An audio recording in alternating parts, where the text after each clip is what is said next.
Starting. It still says starting. Here we go. Okay. Well, good morning, good afternoon, or if you're watching the replay, whatever time it is, I have a question for you. Are you interested in a planet full of compassion? Do you want hope?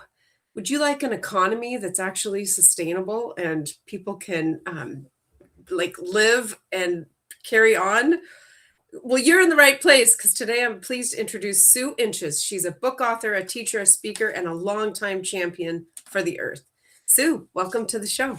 Hey, it's great to be here, Shannon. I know, I'm so excited. One of the things that when I was reading about you is that you are so optimistic and full of hope, which Mm-hmm. I think is amazing. Why are you so hopeful? Well, a couple of things. First of all, I'd have to tell you that optimism, I believe, is a practice. So it doesn't mean that I don't have a bad day. It doesn't mean that there aren't pieces of news that I read and I feel angry or upset by those. But I think that I always have to go back to the fact that we are vibrational beings. We Mm. are based on the loving energy of life. And that every person, I think, has that. I mean, that's who we are, right? So maybe some people are quite far away from that in their consciousness, but the fact is we all have a heart. That is who we are. So when I get too discouraged, I go back to that and say, well, this is the truth of who we are. We're here on this planet for a purpose, and it has to do with sustaining life.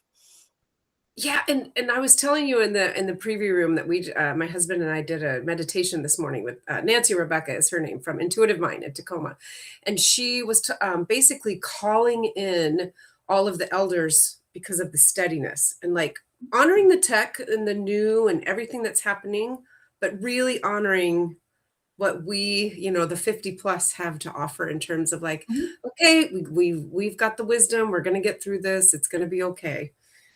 One of the things that you do is that you use stories a lot and you really believe in the power of story. Mhm. Can you tell us about that?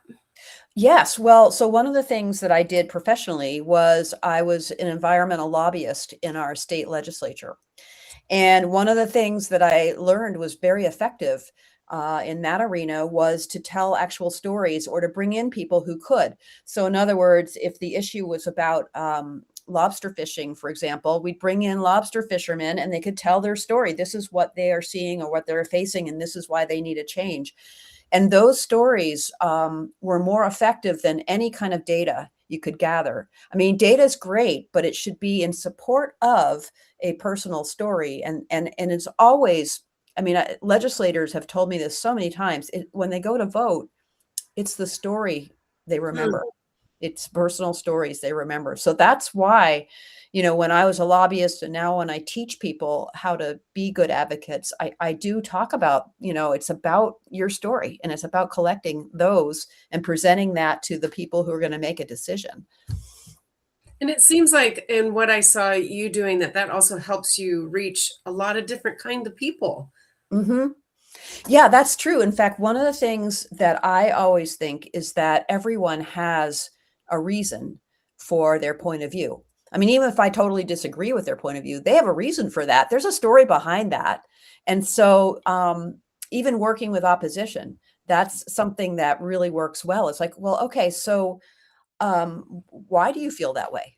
And find out what the person's story is. There's something interesting there. The fact that they are maybe don't think that climate change is real. Well, there's some reason for that, and it'd be interesting to know why. Yeah. So, yeah, it's storytelling is really important. Even when working with opposition. Okay, so then I have a question. So if you are talking to somebody that is a climate change denier and they're like, no, it's not real. The scientists don't know what they're talking about. How do you use story to sort of get into an opening? Because I don't do very good with that. I just am like, really? You don't what? So how Right. do you use story to talk to people? Yeah, and you and I, we probably don't even think of climate change as something you believe in, right? It's a factual, scientific. It's not a belief, Yeah. but the answer really lies in getting into people's experience. So if the person is a fisherman, let's say, you could say something like, have you noticed any changes in like when the ice melts off the lakes? Just get them to talk about their experience. Well, I have noticed. Well, I have noticed that. Well, why do you think that is? Like the ice is maybe they say, well, I think the climate has natural fluctuations. And you could say, yep, that's probably true, but we've had very consistent ice out dates that are earlier than ever before. So you get into people's experience, and pretty soon you're having a human conversation about Yeah. experience, not a conversation about climate change, which is really that's what's real, is what is people's experience anyway, and you want to know about it so you can sort of find out, well, Yeah. why do they feel that way? Yeah. Yeah, I've had some really interesting conversations with cousins that live in Alaska, and Mm. they're hunters and fisher people, and they have cabins, and they hike and snow machine, and they want to protect the earth too. Oh, yeah, yeah. Yeah, Hunters and fishermen are often really good conservationists because they are seeing changes, and they want to keep the resources that they've been able to, you know, uh, be with, and they don't want those things to go away. So yeah, actually, it turns out that, yeah, some of those people are great conservationists, and they know a lot about the outdoors. yes, yeah, Yeah, yeah, really, very, very knowledgeable. yeah. I just want to take a second to acknowledge some of the people that are with us right Oh, now. great. So we've got Rick and Kareem. Thank you for being here. And for anybody that's listening to the replay, we really appreciate you joining our conversation. Thanks for taking time to spend time with And Sue. then And hi to both of them. I know Karam and Rick, so oh, hello. Yeah. so, what is the vision that so you are so optimistic and you are so hopeful. What is the vision that you hold for the future? Well, that's interesting. I really, as I mentioned when we talked earlier, really hopeful that we can make some changes in how we structure our economy. Basically, one of the questions that I've asked in a class, I did this last year, was, what things should be in the public domain and what things should be in the private domain, and just having a discussion around that. One of the sort of scary things to me in Maine is that there are instances where public water supplies are becoming privatized. That's the conversation. Like, our water supply something that should be in the private sector? Personally, I think not, but we Yeah. need to really discuss that and have, some policies around certain things that would allow us to feel confident and hopeful about the future. Yeah, that's sort of terrifying. Mhm. Yeah. Yeah, there are a lot of people who see, pretty much everything in terms of profit maximization, basically. Yeah. And what I would say is there are probably some things that probably shouldn't be in that sphere. So yeah. And then, part of your thinking with that, you were telling me, is your spiritual beliefs. Mhm. Like you were talking about what Jesus would do. Like literally, what would Jesus Yeah. do? Yeah, I mean, I think, we have to keep in touch with the fact that we are all spiritual beings. We are all vibrational beings who are basically demonstrating life energy. That's who we are. And so is the entire earth that supports us with food and water and air to breathe and all of that. So I think, in some ways we've gotten kind of far away from those basic fundamentals, but the earth is nurturing to us. We need to be respectful and nurturing back to the earth, right? And so that's kind of where I want to see things go more, is that we remember who we really, really are. We've done some wonderful things as human beings. The advances we've made in medicine, technology, incredible. But we have to remember basically where it all starts, which is, this is what we are. And don't you feel, I feel like presence is also part of that. So we Yeah. have these, sometimes, so I live in Tacoma, Washington, and in the Pacific Northwest, and my husband and I love to walk along the waterfront.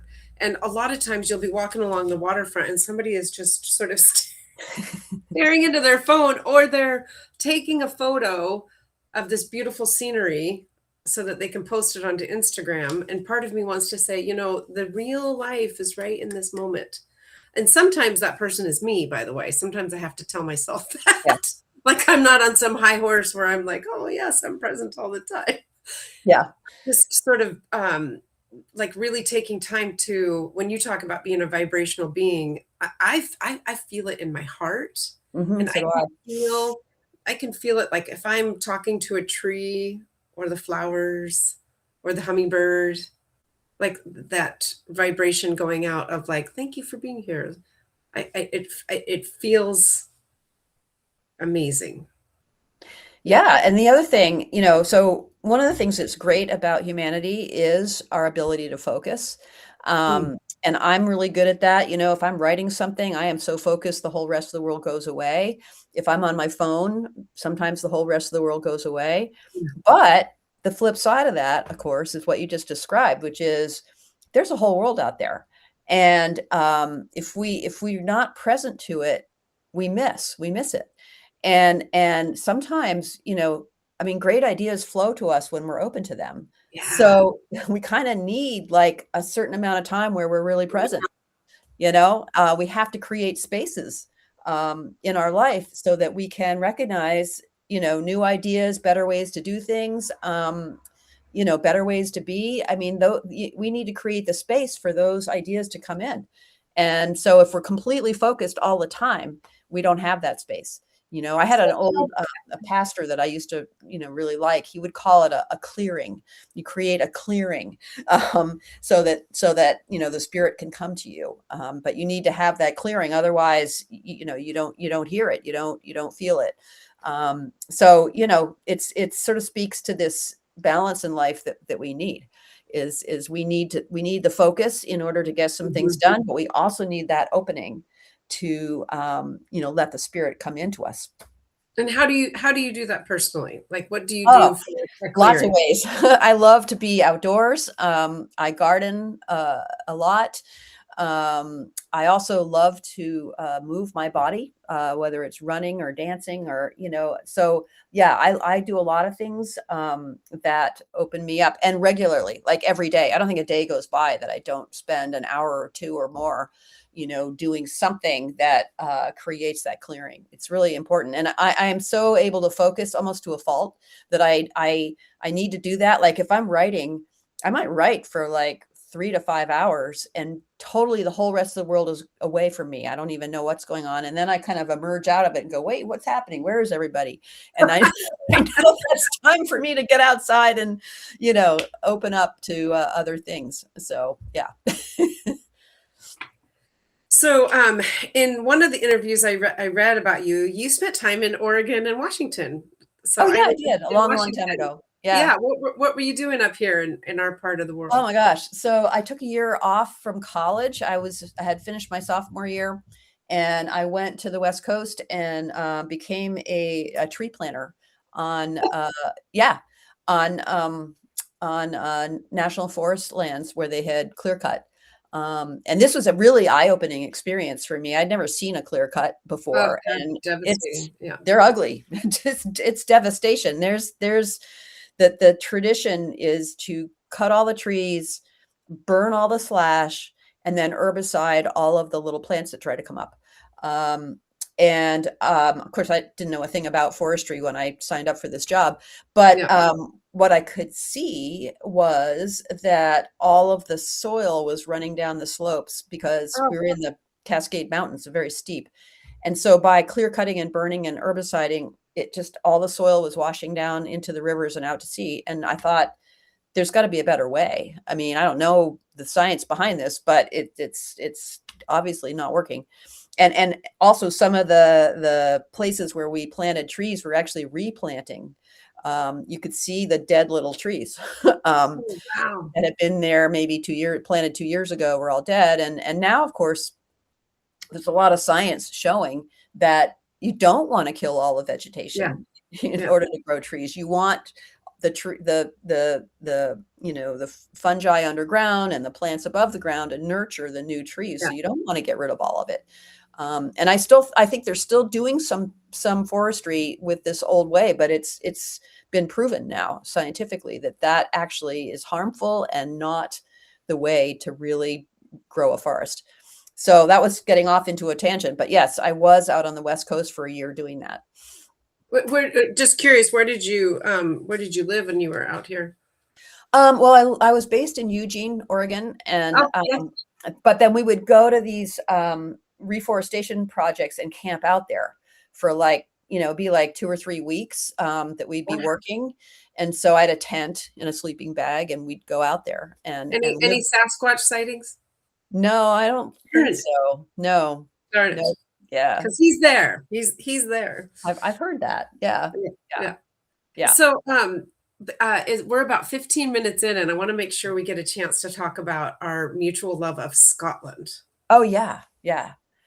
Tell me about your connections to Scotland. Well, first of all, my last name is Inches, and that is a Scottish Gaelic name.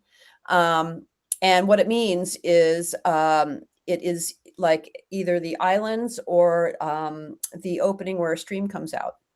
And so my ancestry on that side of my family was the Robertson clan that basically lived by up sort of northeast of Inverness, where the river comes out. And so we were the Robertsons of Inches, the Robertsons of the place where the river comes out. So that's how that name came about. And then later, in doing some sort of genealogy research stuff, which I've done a little, but not lately, come to find out that that was my father's side, the Inches side, that my mother's side also is descended from the Robertson clan.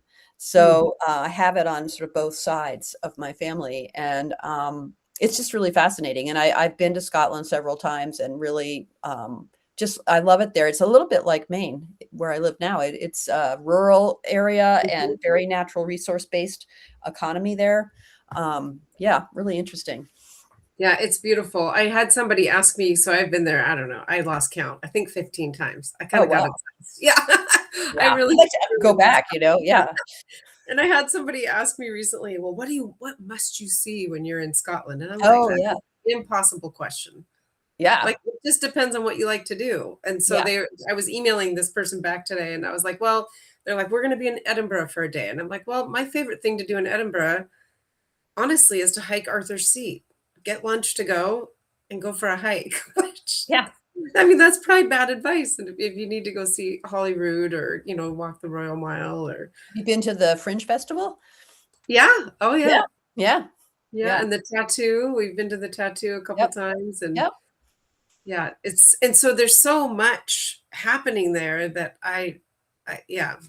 Yeah. When you went, did you go see the place where your family was from? Yes. In fact, there's a clan museum, which is a very small, it's the size of a garage. I mean, but Yeah.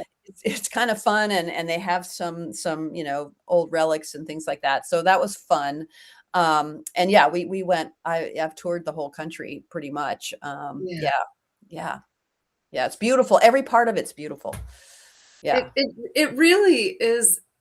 It really is amazing. And there's so much to it, from the sea, like from the Isles and the sea, to the mountains, to the cities, to the culture, to the history, to the castles. Like, there's just a lot. Yeah. We went and watched the Scotland game yesterday, and they got totally devastated by Brazil. So.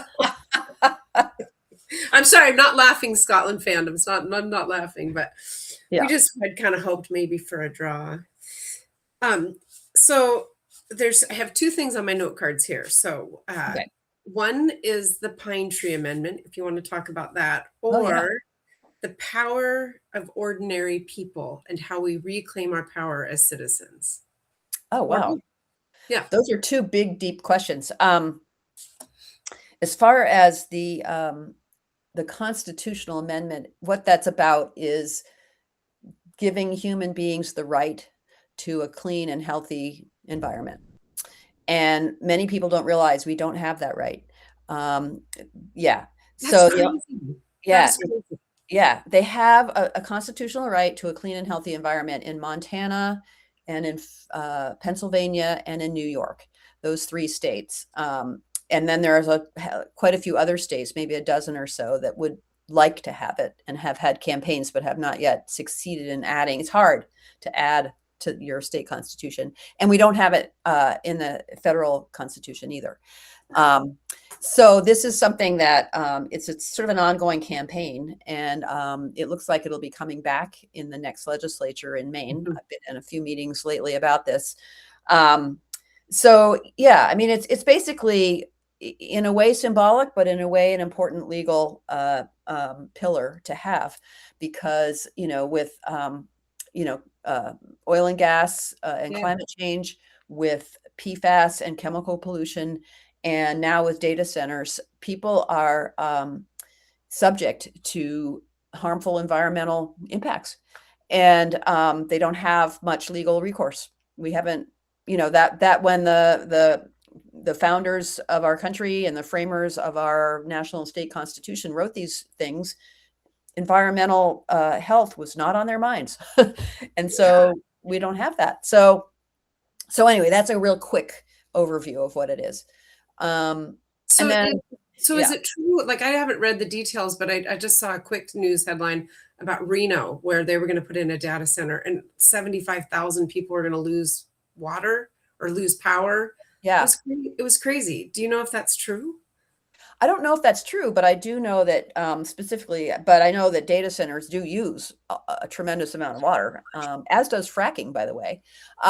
So these are the kinds of things that, citizens need to have some legal power. I mean, if they can show that their health is impacted, they need to be able to pursue that. And we haven't given people many tools for that. And it's kind of gets to that situation where, basically the way we've been running our country and our economy is that capital is everything. Profit is everything. And I think people are beginning to realize that in a lot of cases that's going too far. We shouldn't be able to have drinking water or electricity in 2026. Yeah. And then do you help people with that? Like if somebody in Utah or in other places was like, okay, they were like, we want to organize. Is that something that you help people with? Well, there's actually a national organization called For the Generations, and they do that. They, it's a nonprofit. They actually give advice and assistance to states that want to put these constitutional amendments in place. Which seems crazy. Sorry to interrupt, but why would we have to put in amendments in to have water or air? Well, that's a really good question. Yeah. Do you know what that looks like in other countries, like Scotland or Norway or like? Yeah, I mean, some other countries, I know Ecuador. There are some other countries that do have constitutional rights to a clean environment. So it's not just a U.S. movement; it's a worldwide movement. So yeah, it's kind of a coming thing, actually. Yeah, yeah. It's interesting where this is not related in terms of the environment, but where my great grandparents are from is a tiny village called Galtragill. It's on the Isle of Skye, and it's deserted now because in the 50s the government wouldn't bring power 4 miles down the road to this town. Mm-hmm. Well, Maine has 3,000 islands or something like that. Yeah, and only maybe 20 have year-round residents. But anyway, so this has been, especially with internet, this has been an issue here. And I did work on getting internet to a town called Cranberry Isles, which is 5 islands. And so it's really interesting. So, in a situation like that, there were no internet service providers who found it appealing, profitable, whatever, to serve these areas. So some of these little towns have decided to put up their own public internet service, and they've funded it themselves. Like they'll issue some debt in order to fund it. So kind of similar to what you're talking about, where you came from. They didn't have electricity, and maybe there weren't enough people. There wasn't a strong enough movement to go and fund their own electric generation. But no, I don't think so, because they Yeah, I mean, they just all left. They didn't. The Yeah. town is just rubble now. It's Yeah. Well, and these towns that have put up their own internet systems, they've said, everyone's going to leave if we can't do this. yeah, Nobody can be employed here. We can't have, services. So, there's been some that have made a decision to just yeah. go forward on their own. Yeah. And I shouldn't say it was a town. Town is probably too big. It was a small village, like tiny village, Yeah. probably Settlement. 50, Yeah. 50 homes. I mean, I don't want to say town and misspeak. Yeah. So we're getting close to the end, and I have I really would like to know about the power of ordinary people and like Mm, what your advice is to our audience. Because for me, listening to your the interviews that I saw with you, what I walked away with was hope. yeah. Because sometimes trying to think about the environment gets so overwhelming and so depressing that Hmm. I almost feel like a deer in headlights. Like, well, Yeah.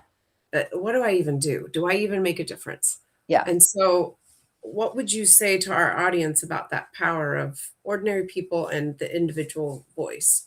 Well, I would say the most important thing is to either join or form a group. It is overwhelming. In fact, there's even social science research on this, that individuals often feel overwhelmed when there's big, huge issues going on. Hmm. But when you start to join with other people who share the same concern you have, then things start to happen. And one of my favorite stories about this is in Cancer Alley in Louisiana, Hmm. because there they were facing a 1,400-acre plastics plant that had been permitted in their neighborhood, and so a group of like a dozen people got together in a garage and said, what are we going to do? And they decided to go out, and they made signs, and they started to go, and they stood along the fence line where this new plastics factory was supposed to go. And from that, they ended up getting funding from Bloomberg, and they ended up getting legal representation from Earth Justice. And pretty soon, like within like 18 months, they had a paid staff, and they were suing the state of Louisiana and the county that had permitted this plant. And they basically they won. And so it's just a totally great story. And these were, working class people. They were not, educated activists in any way. They were just people who cared about their community and Yeah. said, we don't want this to happen. We're going to do something. And so really the power comes when you join other people who care Hmm. about the same thing you do. And it could be as small as, we want a sidewalk, or we want a pollinator garden in our town, or it can be as big as a huge plastics plant is coming and we don't want it. Yeah. So I think, and it's really interesting how this is nonpartisan. So people care about their place. You Yes. know, Yeah. Yeah. in the election in 2025, when Trump was elected president, there were I think there were maybe 13 or 15 local referendums across the country to preserve local resources. And every single one of those passed with over 60% majority, Yeah. right? Like they were like, let's save our river, let's save our coastline, our mountain, whatever it was. Yeah. And what it told me was people care about their place. It doesn't Yes. matter Yeah. what party you belong to or who you voted for president. Yeah. People care about where they live. There's huge power in that. And so that's my answer, is join with other people and do something that you care about, and particularly local communities care about what's happening there, and that's where everything starts. Yeah. Yeah. So we're almost to the end.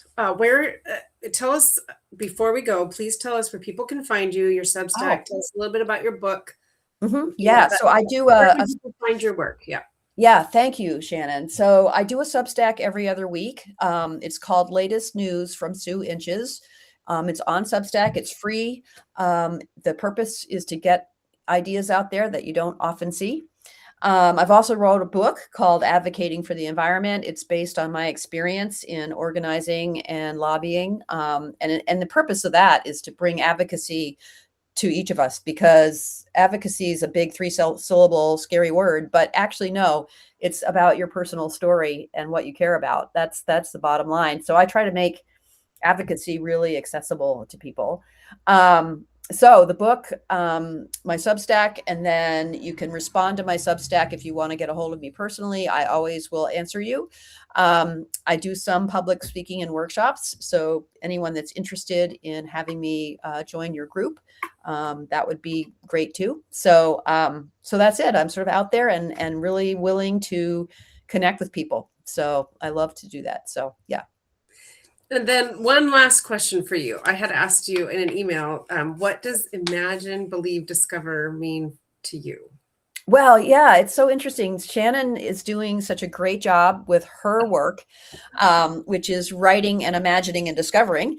And I think really I see you in the spiritual space, and that is so important for people to remember that who we are and what we are. It's kind of at the base of everything. We have to remember what humanity is, and it's that vibrational love that is the power of life that comes through each of us.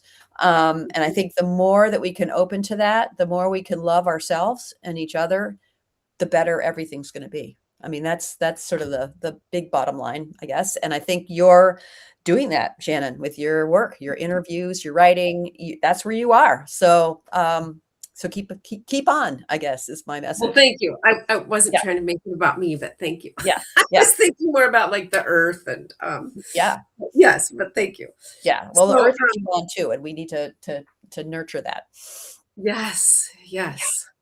So I just want to say thank you, Sue, for joining me and for sharing everything and for all of the work that you're doing. It's absolutely incredible. And I love this idea of imagining the world that we want and Yes. dreaming that It's world so into. important to do that. I'm so glad you said that because so many people I know have sort of given up. And we need to be imagining a positive future if we're ever going to have a chance of having one, right? So we Yeah. need to be thinking about that. And I urge people, don't give up. I'm not saying there's not a lot of bad stuff. There is, but at the same time, we can focus our thoughts on what we want. We Yeah. have the power to do that. Yes. Yeah. Yeah. Well, thank you. And thank you to everybody that watches in the replay. Um, have a really great day. Awesome. You too. Thank you, All right. everybody. Okay. Take care. Thank you.